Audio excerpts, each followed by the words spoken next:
This is Jamaica House Weekly. I'm Stacey Ann Smith. Prime Minister Portia Simpson-Miller chaired a special meeting of stakeholder agencies on Sunday, where she was updated on activities to contain the fire at the Riverton City Disposal Site in St. Andrew. Mrs. Simpson-Miller said she was concerned about the effects of the smoke on business operators, as well as those living in Kingston, St. Andrews and Catherine and its environs. While commending the agencies for their work so far, she urged them to do all they could to fully extinguish the flames. Opportunities are plenty. Investor confidence is high. Now is the time to invest in Jamaica. We are open for business on a global scale.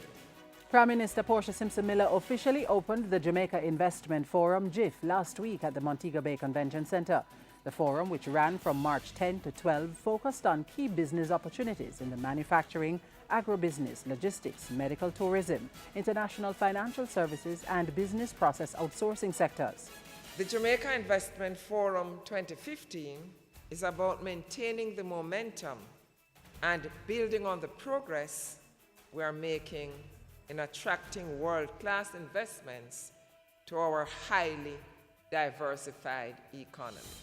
Our goal is to facilitate win-win investments that will bring you a good rate of return and also create the jobs we desire for our people. The Prime Minister also assured the business community that the government would continue to improve the commercial environment to make it easier for them to do business. She also participated in a series of business meetings with prospective investors who attended the forum.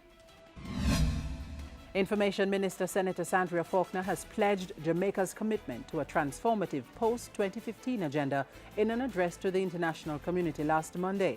She was delivering Jamaica's country statement at the 59th meeting of the United Nations Commission on the Status of Women in New York.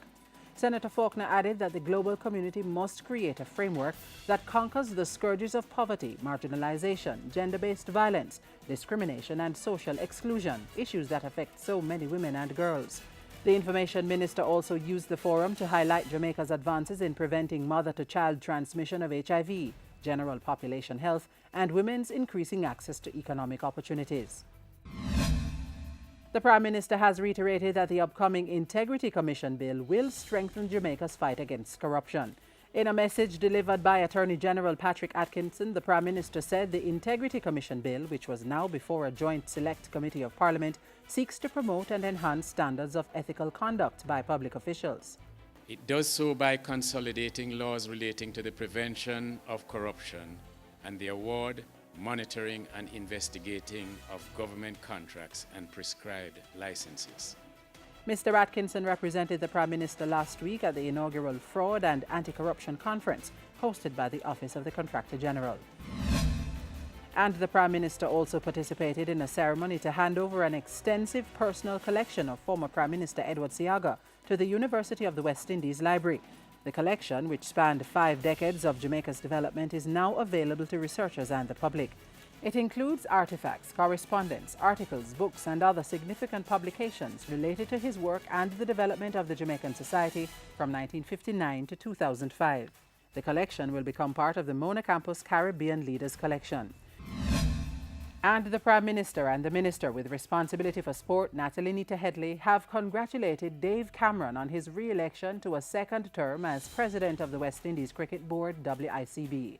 In a joint statement, they said the WICB now needs greater solidarity, commitment and unity to ensure better days ahead for the sport in the region and to rebuild West Indies cricket to its once lofty world-class status.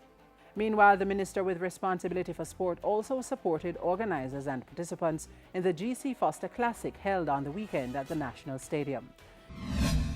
And on a somber note, the Prime Minister paid last respects to the late Courtney Lloyd Fletcher at his funeral last week at the Saxthorpe Methodist Church. Mr. Fletcher, who passed away at age 90, served as President of the Jamaica Agricultural Society from 1974 to 1993.